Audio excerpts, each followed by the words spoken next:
I'm Rip Esselstyn, and you're listening to the Plant Strong podcast.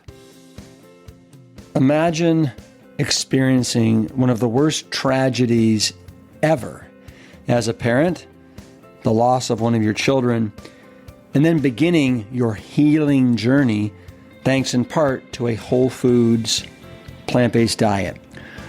We're going to have the resilient and beautiful story of Jacque Salomon right after this message from Plant Strong.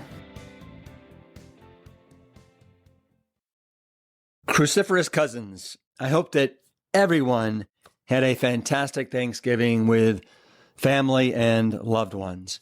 This week, I am thrilled to invite you to join us for the Ultimate Reset, our 2025 Plant Strong retreats in both Sedona, Arizona, and Black Mountain, North Carolina. Imagine a vacation where every bite that you take, every move that you make, and every moment you savor leaves you feeling healthier, stronger, and more energized than ever before. Picture this: endless buffets of vibrant, whole, plant-based foods, daily opportunities to move your body in ways that feel amazing, educational and entertaining lectures to drive home the lifestyle, and a supportive community that will inspire and uplift you. These retreats are more than a getaway. They're a powerful investment in you and your health. Registration is officially open, and here's the best part. Early bird pricing and payment plans are available, so there's never been a better time to secure your spot. Spaces are limited, and these retreats sell out fast. Don't miss your chance to transform your health while experiencing the vacation of a lifetime. Head to plantstrong.com to learn more and claim your spot today. Let's make 2025 your healthiest, happiest year yet. Today, I am honored to introduce you to Jacque Salomon. She is the founder of the Seeds to Inspire Foundation. In this heartfelt and moving conversation, Jacque reflects on her challenging and traumatic upbringing in New York City and the profound grief of losing her son at a young age. This devastating event, along with a fortuitous viewing of Forks Over Knives, was ultimately the catalyst for Jacque's own quest to reclaim her life along with her mental and physical health. Since then, Jacque has reversed her type 2 diabetes, hypertension, and GERD while shedding an astonishing 164 pounds and reclaiming her vitality. But it's her calling to help others that has had an even greater impact. Drawn to be closer to nature and Mother Earth, Jacque relocated to Phoenix, Arizona, where she founded the nonprofit organization Seeds to Inspire, whose mission is to address health equity through food as medicine initiatives, garden programs, health interventions, retreats, and much more. Talking to Jacque is like talking to a wise, beautiful, and grounded soul. And I can't wait for all of you to meet her as well. Please welcome to the Plant Strong podcast, Jacque Salomon. Jacque Salomon, welcome to the Plant Strong podcast. It's a real pleasure to have you. Thank you so much. It's such a pleasure to be here. I'm very excited. Yeah, well, so are we. And, you came very highly recommended from your good friends and our friends, Cersei Blue and Gigi Carter. You know who they are, don't you? Oh, indeed I do. They are wonderful, wonderful at what they do and beautiful humans. Yeah, they appeared on one of our podcast episodes, and they also were part of our Plant Stock, our 12th annual Plant Stock a year ago. And we love them and what they're doing. And so I'm super excited to dive in and dig into all things Jacque Salomon. So I think where I'd like to start is just by teeing up that you're currently the founder and executive director of Seeds to Inspire Foundation. and you're a leader and a staunch advocate of lifestyle medicine initiatives. So what I'd like to do is come around to talking about those things. But first, I think it's really important that we understand your journey, where it began, how you got to where you are. So my first question to you, Jacque, is you grew up in New York City. Is that correct? I did, yes. Yeah. So could you tell us about that? Because, in doing my research, I know that you've said that it was a treacherous, terrifying, lonely, and also very empowering and remarkable. So I'd love to understand all those things and how it plays into you kind of finding your authentic self. Thank you so much. That is a beautiful place to start because we live cyclical lives, and it was kind of going back and forth through my lives and through several ego deaths and discovering, my purpose and my mission and why I'm here. And it's going back to the origins. So I do want to offer a trigger warning for anyone. We may be discussing some sensitive subjects. So I grew up on the Lower East Side of Manhattan, New York. Born and raised. My parents are Puerto Rican. My mom is from the Island of Vieques in Puerto Rico. I'm Taino indigenous. And a lot of that has to do with how I discovered myself and how to heal my body, was discovering my indigeneity and what that meant and how that was lost to me growing up in a fabricated world that was unnatural. Yeah. My mother was, in her younger years, she was brought at 6 years old to live in New York. And it was a shock and a trauma for her at 6 years old, living carefree, not understanding what poverty was, being out in the sun and in the sand and in the palm trees, and then being thrown into New York City, where she lived in a tenement with tons of people, and she got sick for the first time. So hearing these stories was really kind of indicative of that there was something here. There's something to the sadness and the sorrow and the trauma that we experienced that had to do with not only being raised in those conditions and going to New York City public schools and what that was like, but also access to the natural way of living and natural way of eating. So did you, just so I'm understanding this, so did you come over at age 6, or your mother came over at age 6 to New York City from Puerto Rico? My mother came over at age 6. Okay. And what was the reason for the move to the States? Do you know? It was part of the diaspora. It was part of starting over and opportunities, and family members came first, took roots, and then invited, other family members. And my mom was one of the latest ones to come.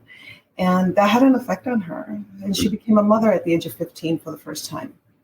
And so we were raised by teen mothers, in a public school system, and with parents that worked 3 jobs each to make sure that, me and my 4 siblings, had what we needed and we were taken care of. And part of that was not feeling safe being outside when our parents weren't home. So there wasn't a lot of movement. There wasn't a lot of activity. We were in our apartments. We were being safe and taking care of one another, eating what we could. And that took a toll on us. And now I understand how most of these diseases take root right there. That's when they start, if not when we're in our mother's womb. So a lot of my work was really healing from what started then, and then understanding the empowerment that I have to heal myself, where it starts, having compassion and not judgment. Because that was harsh when I realized that after I became married, I went to college, I came back home, I got, married, divorced, and I got remarried, had my children, and started realizing that these diseases started taking root in my children. And it was like, wow, I didn't realize I had something to do with that. And what did that mean? And that's when I had to go all the way back to say, how did all this start? And a lot of my work and the personal work I do as a coach was taking what I learned and wanting to go back and be that person in the community that I needed. Well, what do you think? Like, what was it that initially allowed you to start this reflective work? Because that has to start somewhere. And most of us, I think, for whatever reason, aren't willing or don't want to look in the mirror and then do that hard work to kind of, set things straight, to free ourselves from the straight jacket that we are in almost unknowingly. Yeah. I have a lot of compassion for that. I have a lot of family members that really don't understand me, can't relate because are in that position.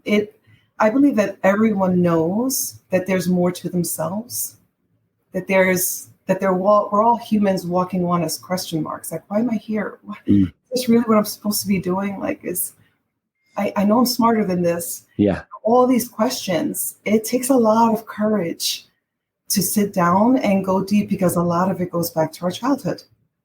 And so the responsibility is not just on understanding, the environments and the conditions within our bodies that wove that tapestry of who we are, but a lot of it has to do with the parenting that we received. And so all of a sudden we have a responsibility to look at that really closely and address that.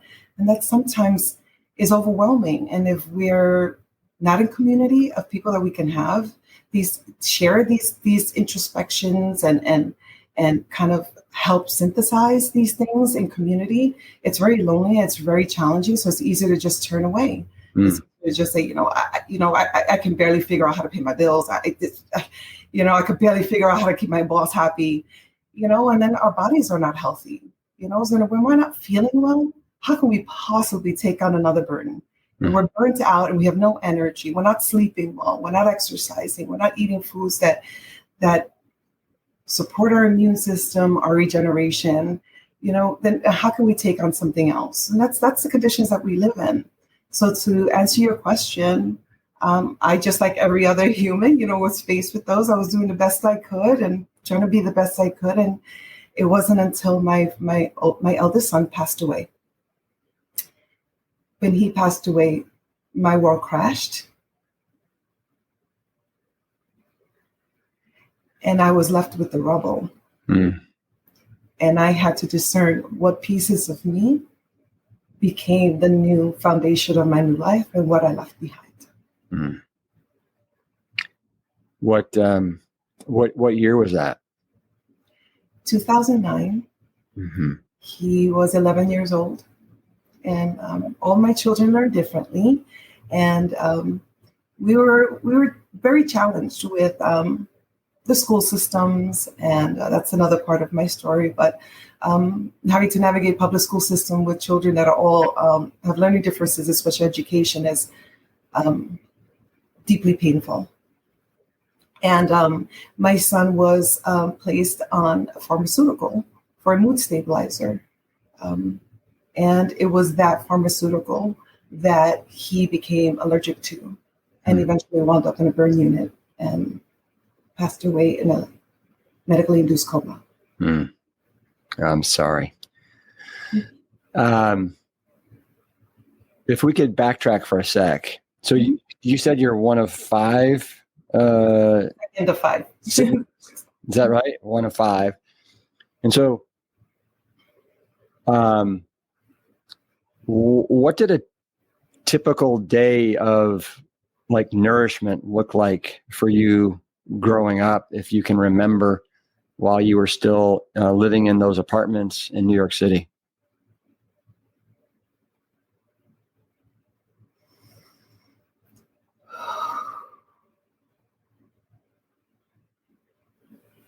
My body just went way back in time. Now, let me add that my great-grandparents, who actually raised my mom, lived next door. My entire life, almost, they lived right next door.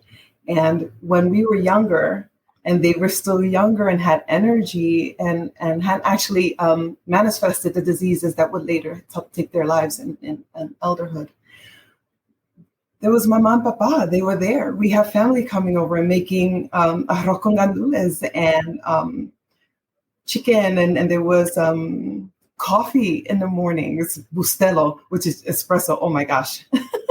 No wonder we were jumping all over the place. But there was my great-grandfather would make arepas, and he would take the flour and he'd teach us how to roll it and how to make them in the oven and how to stab it with a fork. And you could smell them from the outside, so we knew when they were ready. He always made us mashed potatoes with eggs when we got hungry.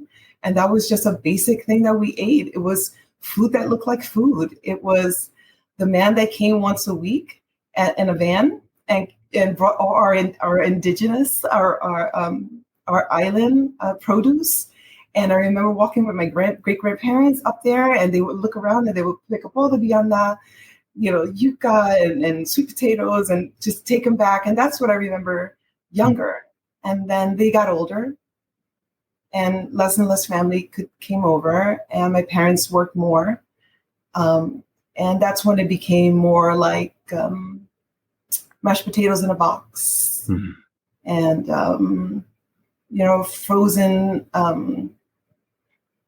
frozen ground beef and hamburger helper. Right. And probably cereals, sugary cereals. Lots of cereal. Probably. Yeah. Lots of cereal. And when we were younger, my mom was on WIC. And so I remember there was 2 cereals that we were allowed to get. It was King Vitamin and Kaboom. And those are we think about it nostalgically. And I just remember going, I remember feeling like I needed to brush my teeth after I ate the cereal, because it was so sweet. I could still taste it. Yeah. So lots and lots of sugar. And let's not forget the tang. Yeah. The little cereals sound like they're right up there with Captain Crunch. I don't even know if that's still a thing. Oops. Apple Jacks. Yeah, Apple Jacks. Yes. Okay, so you basically had to build back yourself after your son's death, and so where did you start? Where do you go after that to start rebuilding?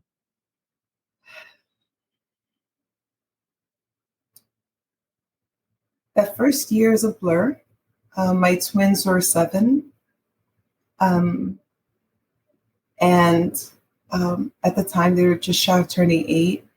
And where I began was, and I remember that first week, shifting everything in my house around, because I felt if I didn't, that I would be creating a tomb that I would have to live with every day. And that was not going to be my story. And that I was not going to live with the memory of my son that felt like a dagger. And I refused to accept that was our story.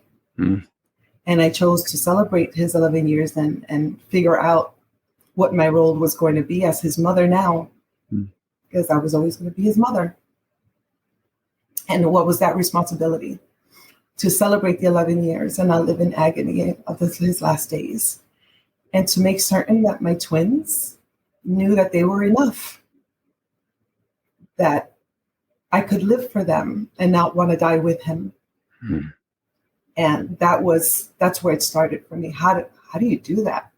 And in order to do that, I had to figure out, well, how can I be the best parent I could be? And that's when I started understanding that my family was very dysfunctional, and there was a lot of pain and hurt and trauma.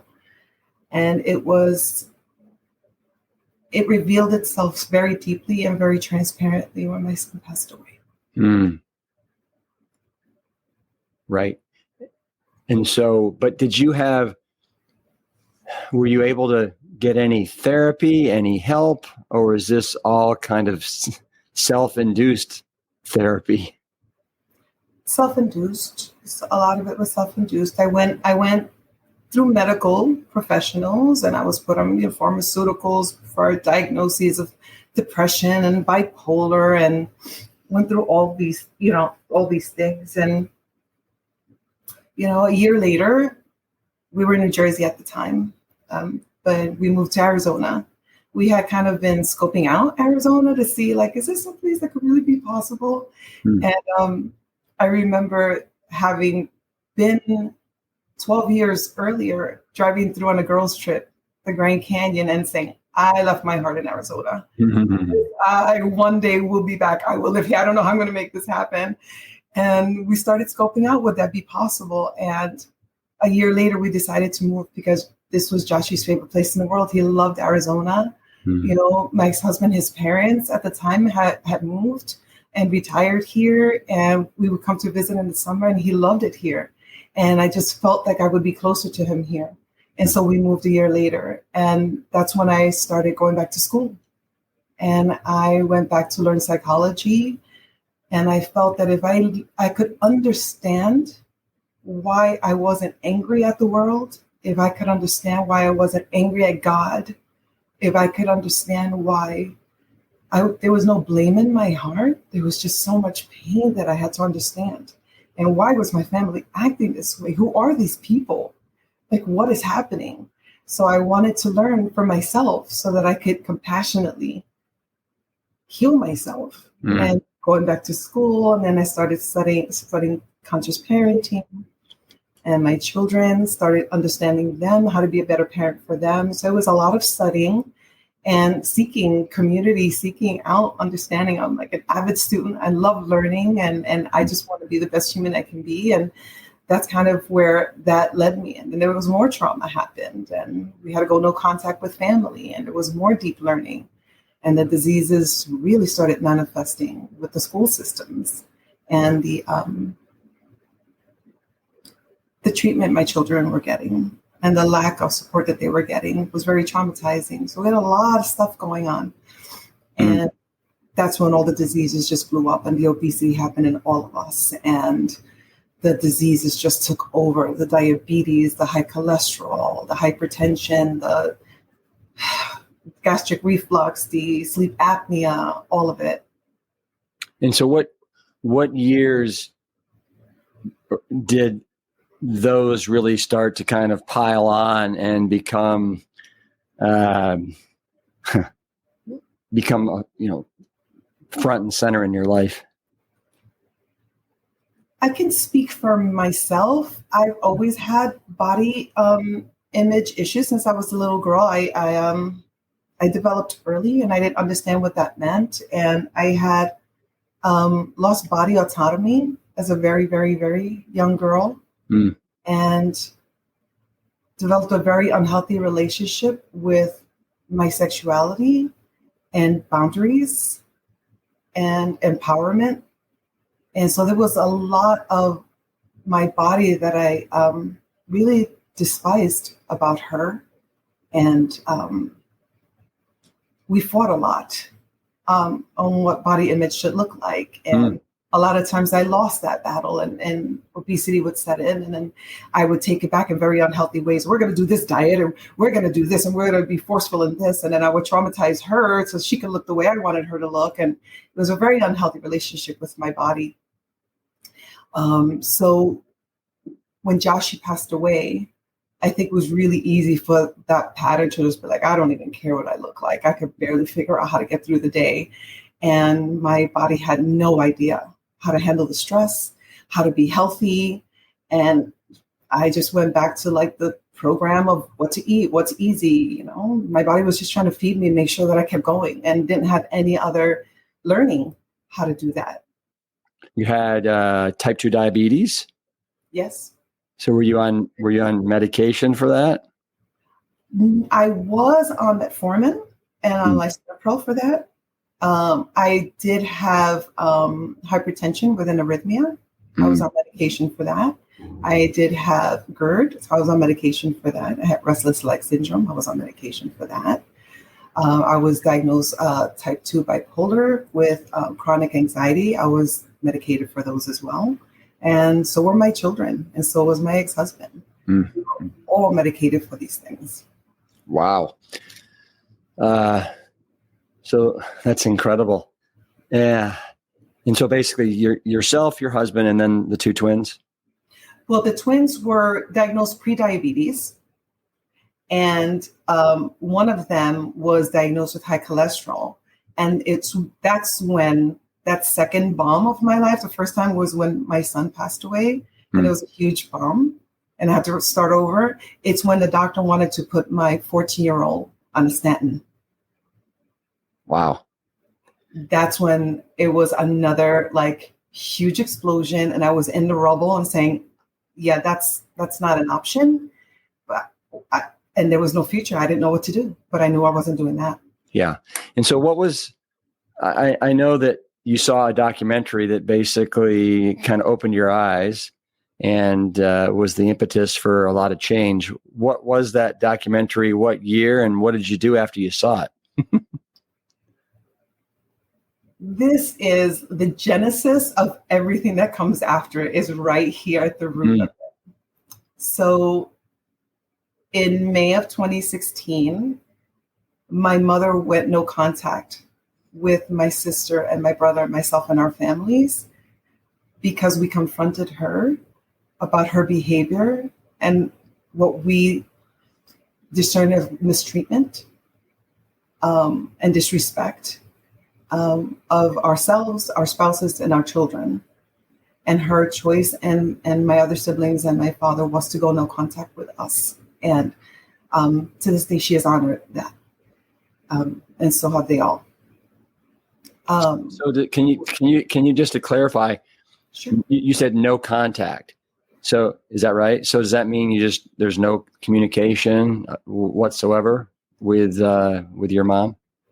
After a very heated evening of trying to gather truth and facts and understanding and accountability, she said we were disowned, grabbed her bag and walked out and has never turned back.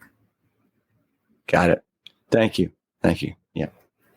And that was the pinnacle for me of healing. Mm-hmm. That's when I was like, I'm done with pain. Love doesn't hurt. Love shouldn't hurt. I know what love is. I have children. I know what love feels like, and love's not supposed to hurt, and I will figure this out. And I started just studying and researching and studying. And it was in that where I started understanding that, being healthy was a requirement for my mental health. Mm-hmm. And that led me into figuring out, what's being healthy? And I started taking away, animal protein here and there, just like, because they weren't the best options. So taking away the worst animal options, back then. And then I came across forks over knives. Aha. Yeah, I've heard of that one. And I remember sitting and watching that documentary and bawling. Bawling.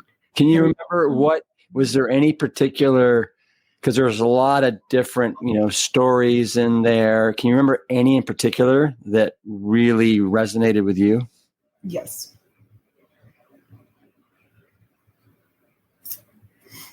Cancer was not a condition that my family had been faced with yet. So I really appreciated Dr. Campbell's wisdom and his research, and I felt so empowered then. But it was actually watching your fathers sharing the research and the work. My great-grandfather had, if I'm not mistaken, 3 or 4 heart attacks. And with each one, excuse me, they were like, we don't know how he's here. We don't know how he's making it. His heart is hanging on in a string. And he passed away when I was 17. And it was the first time I went to Puerto Rico. And it was to return him home to his Mother Earth. And I was watching and going, he didn't have to go through all that. Mm-hmm. We've known. He didn't have to go through all that. And I just started bawling. And I started realizing, how we eat and how we treat our bodies. Like, we don't know. We don't know. And that's really painful. I just couldn't get what I was feeding my children out of my head, the guilt. And had to work through all that guilt. It was like, Jacque, you didn't know any better. You do the best you could. And now you know. Now you know. So let's do this. Let's figure this out. And I enrolled myself in the Center for Nutrition Studies plant-based nutrition program.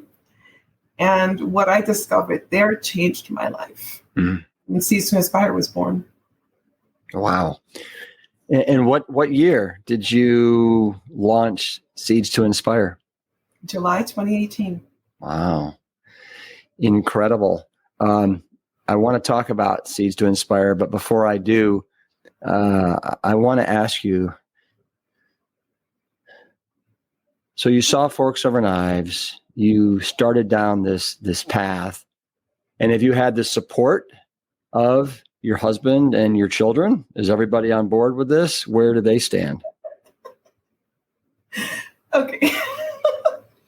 I laugh because if anyone knows me, like, my best friend from childhood always says, Jacque, when you're passionate about something, you just jump in the deep end of the pool.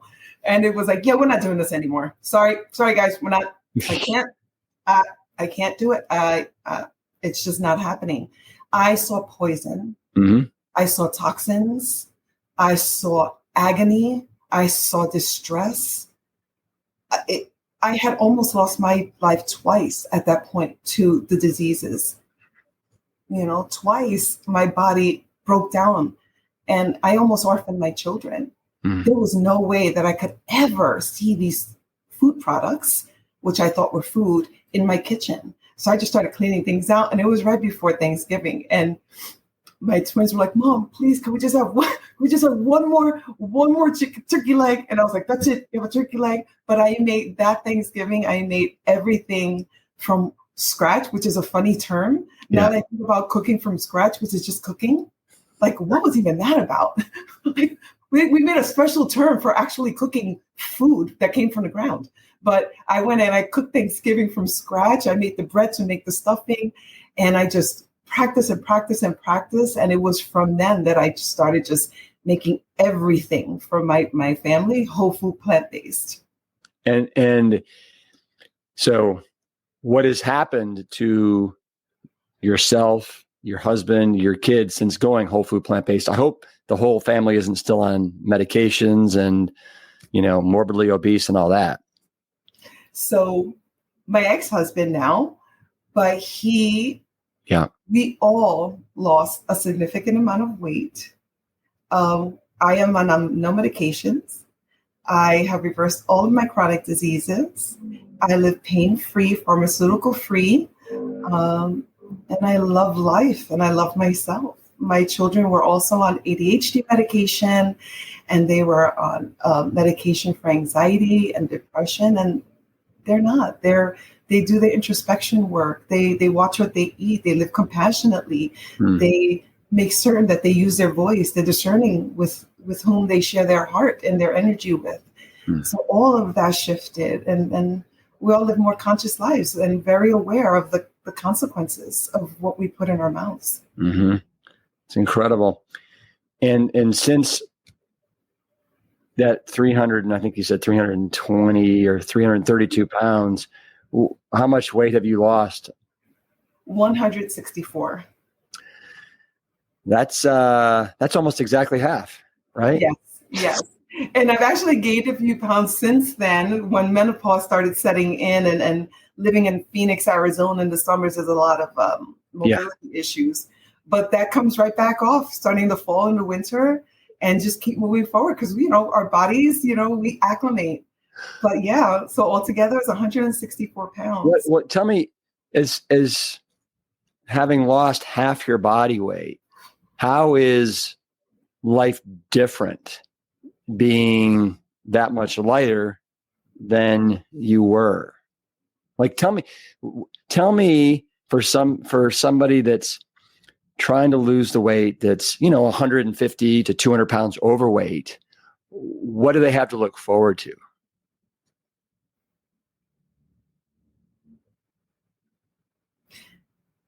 I didn't realize the weight was coming off because I was so focused on reversing the diseases that it was like my family and friends were like, girl, you think you want to go shopping?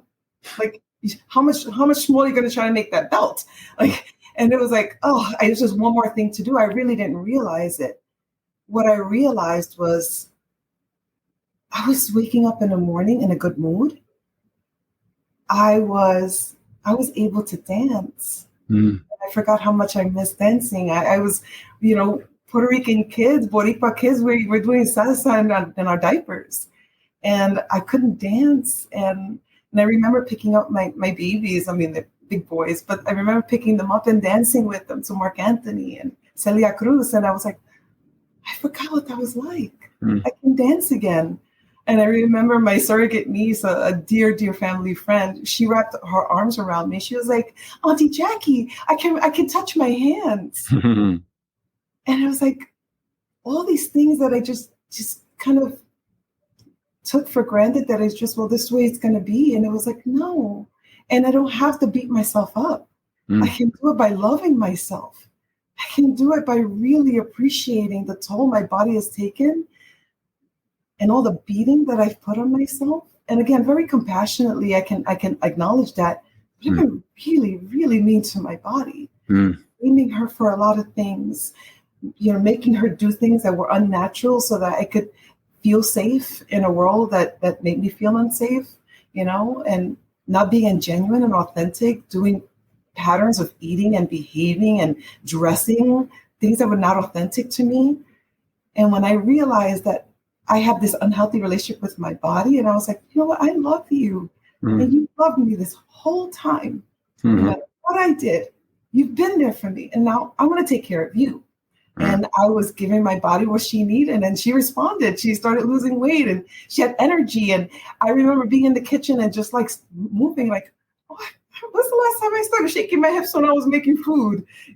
Walking without losing my breath. Walking without. I remember the first time I took my dogs for a walk, and I was listening to a lecture, and I had gone twice as far, and I was like, wait a minute, I'm not out of breath, and I'm not tired. My feet don't ache. Oh my gosh, is this what it's going to be like? Yeah, all great stuff. I want to talk a little bit about the food for a second, because you have a way of communicating that to me is very unique. And so I'm going to read something that I wrote down that I read from your website, From Seeds to Inspire. And you say that, I wanted to eliminate items from my plate that were sourced from suffering, pain, disease, and greed. And I don't think most of us look at it that way. But in reading that, I'm like, exactly. That's exactly right. And so can you just talk a little bit about that? Yeah.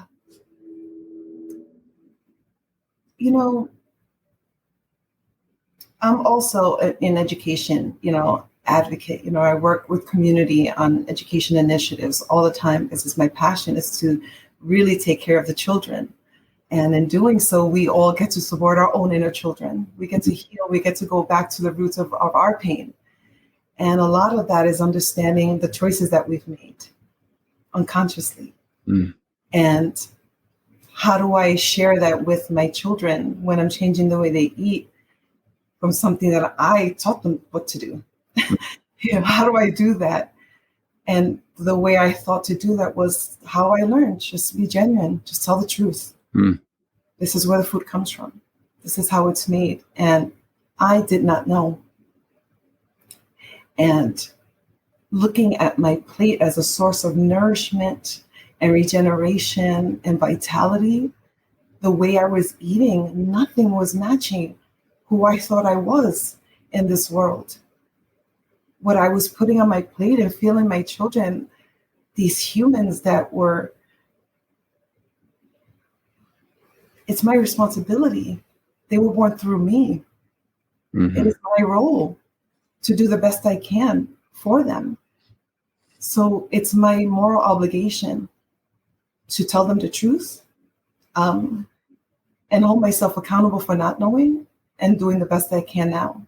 And what that means is to understand that our food system is a colonized food system that is rooted in human supremacy, suffering, and our loss of connection with Mother Earth and our siblings on this planet, and the way humans have dictated themselves to be the moral highest. And that way we can do what we want with Mother Earth, with all of her children, that we could treat the earth the way we do, that we can slaughter babies despite whether they're coming from human mothers or cow mothers or pig mothers or chicken mothers.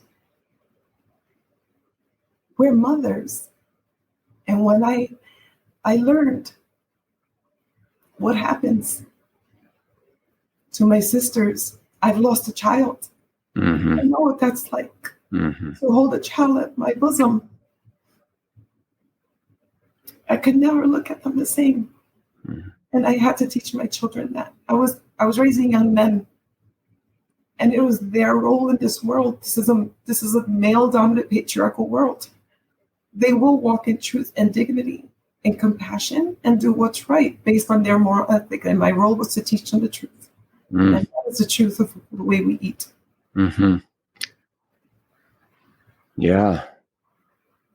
Boy, you faced a lot head on, and you did incredible. Wow. You know, hearing you talk about all this, it's like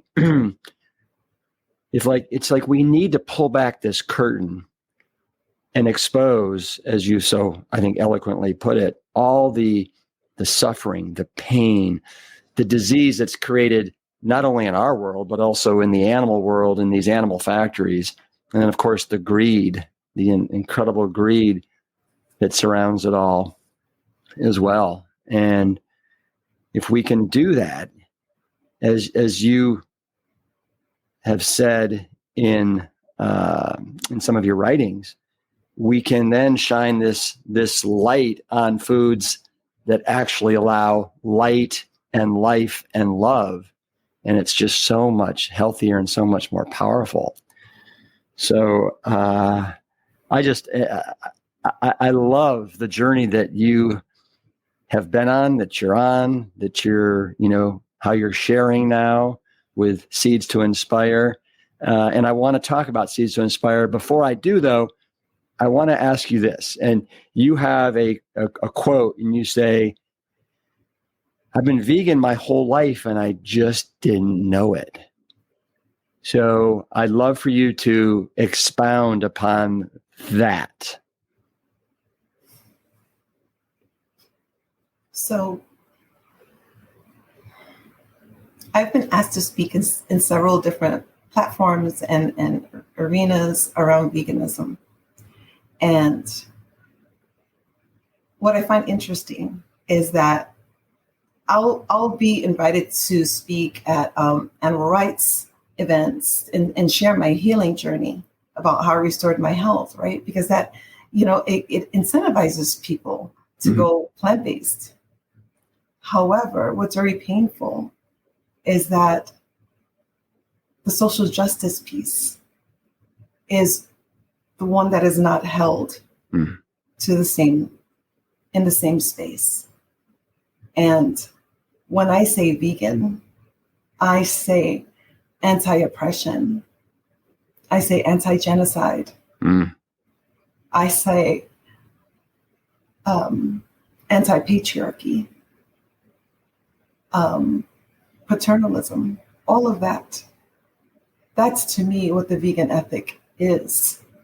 I just expand it to be radically inclusive, to be radically aware that I have healed enough. I'll spend my entire lifetime healing and learning, but I've healed enough to know that the intersections that almost took my life, that took the life of my child, that caused the trauma in my family generationally, it's all the same thing.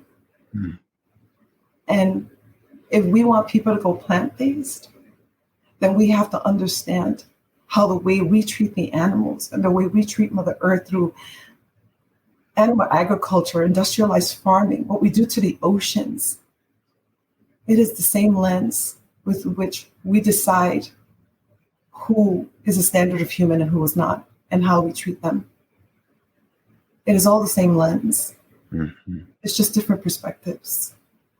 So I'm anti-oppression, and I am pro-love and pro-understanding and connection and education and awareness and humility. To me, that is the vegan standard. And that's what I hope to radiate to my children and to my community.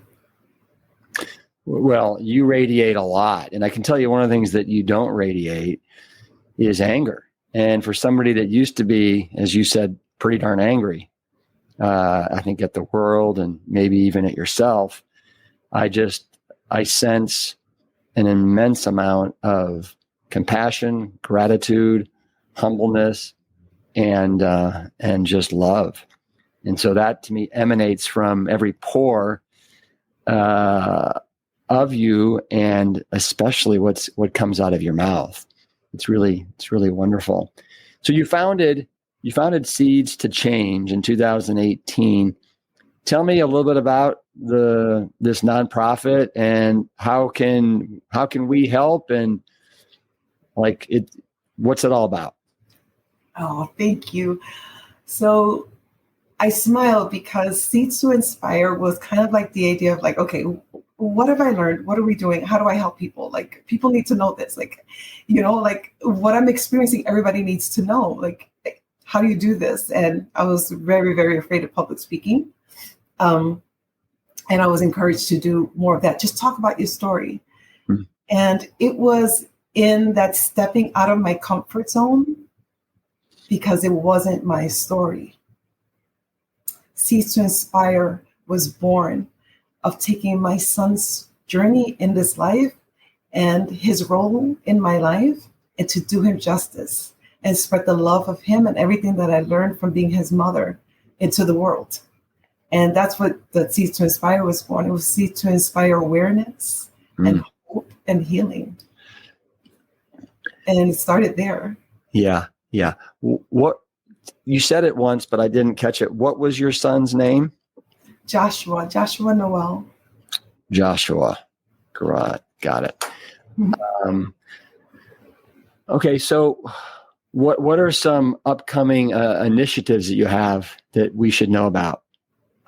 Well, we are so excited. We just started a pilot program working with a community after school center, and we're starting a garden, and we're teaching nutrition education to these babies.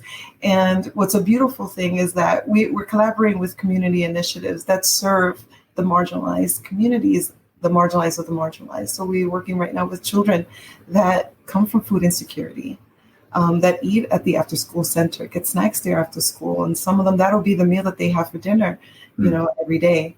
And we're teaching them about how to grow food and eating from the rainbow and what seeds look like. And yeah, you can grow food in Arizona heat.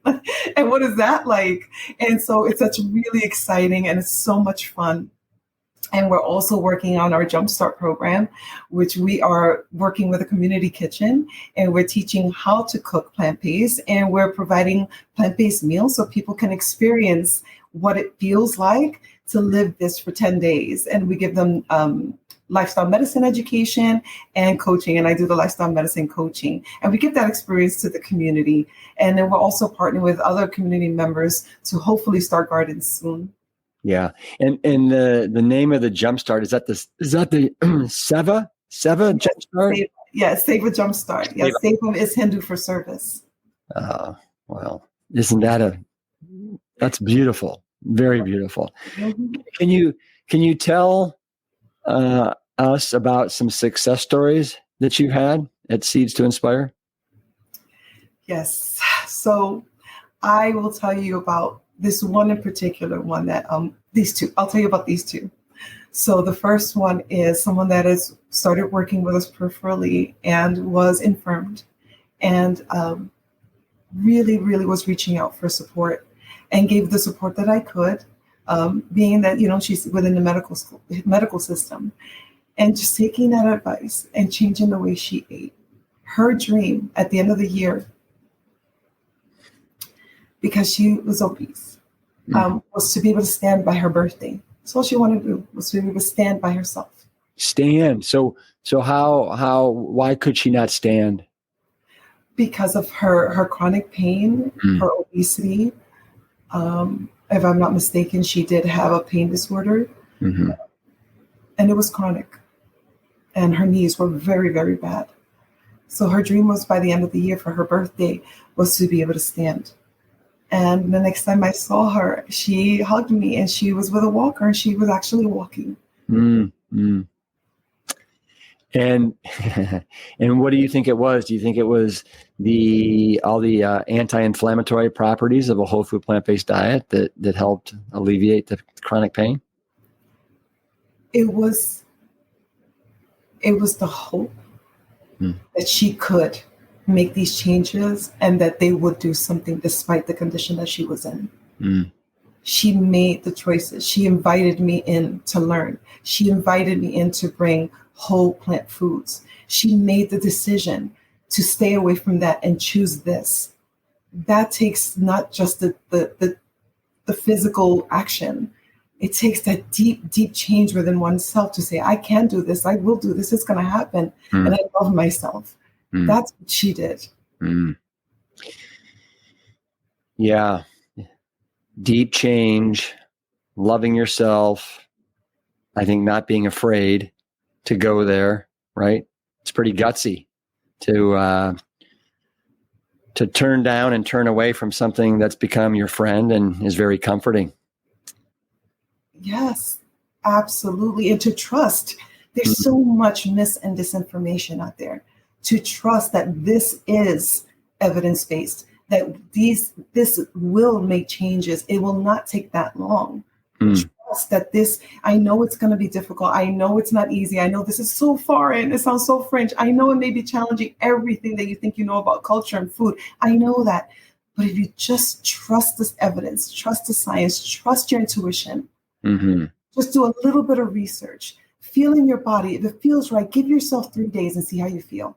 When your bowels start moving, when you start feeling a little better, when you're not as hot because you're not as inflamed, all those things, you start experiencing that pretty quickly. So if you just trust to make the change step by step, those steps will start growing. And then before you know it, you're like, oh my gosh, why didn't I do this sooner?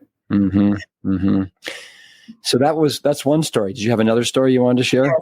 Yes. So I do have a story about a gentleman that went through our program twice, 2 of our savers, and he was diagnosed with non-alcoholic fatty liver disease chronically, was experiencing part of the condition. He gets chronic nosebleeds and was in the emergency room constantly with nosebleeds and being in the hospital and having to take off work, and the stress was building up on his family. His wife encouraged him to do the Safer Jumpstart again. And he has not had one return to the emergency room. Wow. His blood pressure has dropped through meditation. He does regularly. He is not, his blood pressure has not exceeded 142. When he was doing that, it was over 167, over 120, and has not had any more emergency room visits. Wow. That's the power of really understanding the power of food, the power that we have. And again, no blame. When you understand that, wow, I'm doing this to myself. There's reasons why. It's not all my fault, but that means that I can do something different and I can change my body in a positive way too. I want to say 3 things that I think are really important takeaways from the conversation that we've had today. And then I'd like for you to just kind of add some color around each one of these statements that I'm going to make. So the first is, you believe that all trauma can be healed. Is that right? I do. Right. All trauma can be healed. Our trauma lives in our bodies, and through somatic practices, trauma-informed mental health professionals that truly do understand specifically how parenting and how generational trauma and acculturation affects our mental health, we can heal our trauma. We can come together. Love always wins. Self-love. Yeah. Self-love. That was going to be my second thing, was love always wins. And you truly believe love always wins. It's been my experience. Yeah. Yeah. Well, I can tell you that love certainly feels good, right? And that to me is it's a winning feeling. And then we deserve to be the humans we were born to be.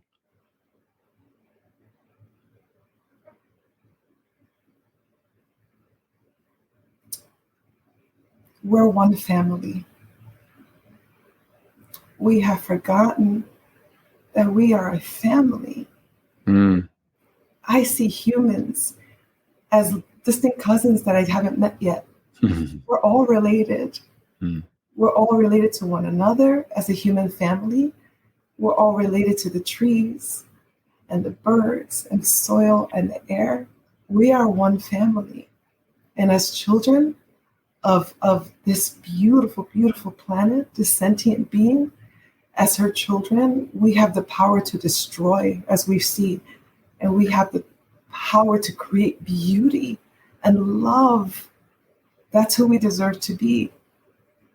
We deserve to be free of the pain and the trauma and just go through the pains of life through lessons and growth opportunities as they're supposed to be. But suffering, do we really have to suffer?